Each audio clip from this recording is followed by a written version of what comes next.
So I'm doing right now the troubleshooting for this car, and he's got a check engine light, and we got a code for reductant heater. There you go.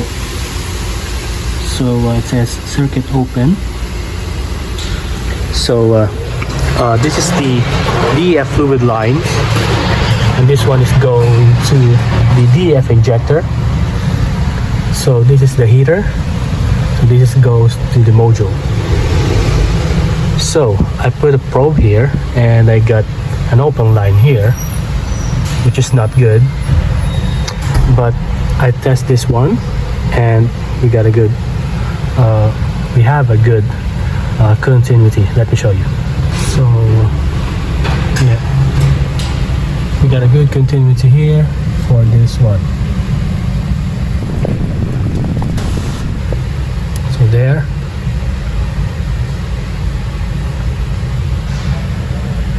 We got a good continuity from here down to the DEF injector, but this one we have a problem with this. So yeah, that's the reason why we have a check engine light, because of this heater line malfunction. So yeah, we got an open circuit for this. We're gonna check it. So yeah, that's it. Hope this helped.